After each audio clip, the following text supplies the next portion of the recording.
France Bleu Lorraine matin sur l'appli France Bleu. 7h47, le coup de fil de l'actualité ce matin est pour Carole Grandjean, députée La République En Marche de Meurthe-et-Moselle et coprésidente du groupe d'études sur l'autisme. Bonjour Carole Grandjean.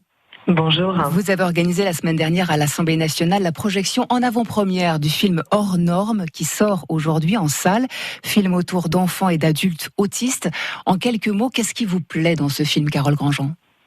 Écoutez, c'est le premier film que nous pouvons connaître ouvert au grand public sur le handicap, mais surtout sur l'autisme et qui sort des stéréotypes qu'on connaît habituellement sur l'autisme et qui va parler de ce qu'on appelle l'autisme sévère, l'autisme qu'on connaît moins, celui des jeunes et des moins jeunes autistes qui ont du mal à s'exprimer, qui connaissent des crises et qui en fait souvent ont vécu de nombreuses ruptures dans leur parcours, qui fait que leur vie est difficile, leur prise en charge est difficile et souvent ils se retrouvent très isolés, soit chez leurs parents, dans leur famille qui ne savent plus que faire pour les aider ou qui passent d'institutions en accompagnement mal adapté.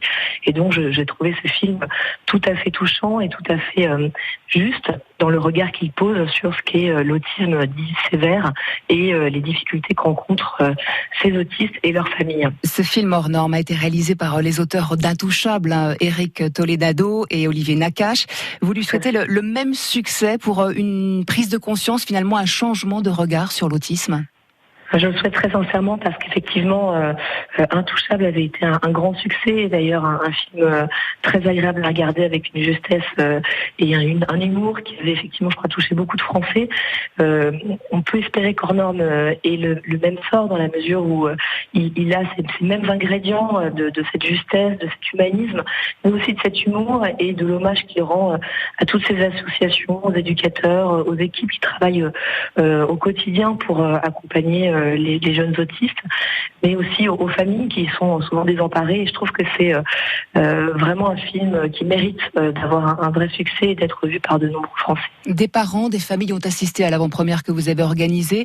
Quelles sont leurs demandes, quelles sont leurs urgences selon vous ? L'urgence déjà pour eux, c'est que l'autisme soit mieux connu, qu'il soit mieux pris en charge des tout jeunes pour éviter ce qu'on appelle des surhandicaps, donc des handicaps qui n'étaient pas de naissance mais qui viennent se superposer à l'autisme parce que ils ont été justement mal accompagnés, mal pris en charge. Et puis c'est aussi penser à l'âge qui avance et donc à ces jeunes qui deviennent adultes puis qui deviennent âgés. Et donc beaucoup de parents s'inquiètent sur le sort de ces enfants ou de ces adultes quand ils seront eux-mêmes décédés. Donc on a un vrai enjeu de société sur le vieillissement des populations, mais évidemment aussi sur le vieillissement des populations handicapées, sur le comment est-ce que la société met en œuvre des dispositifs pour qu'on soit évidemment dans l'accompagnement de chacun et de chacun dans ses différences, et notamment dans un autisme ou sévère ou pas d'ailleurs, mais ça c'est vraiment un enjeu de société extrêmement fort. À propos de vieillissement, vous l'évoquez, Carole Grandjean, il y a un projet localement ici à Nancy autour du vieillissement des personnes handicapées ? Tout à fait. Vivre avec l'autisme porte un projet autour du vieillissement et ça c'était un sujet extrêmement important que l'Agence régionale de santé souhaite pouvoir accompagner. Donc on en est très heureux. Le fait effectivement d'assurer aux parents un accompagnement au-delà de leur propre prise en charge et leur propre soutien est extrêmement important pour les familles. Tout comme, j'ai envie de dire, dès la naissance, le diagnostic, l'accompagnement scolaire. On a également un projet sur l'accompagnement scolaire avec une mutualisation d'assistantes vie scolaire entre plusieurs employeurs pour offrir un temps plein aux assistants de vie scolaire. Là aussi, c'est un vrai enjeu pour rendre attractifs ces métiers.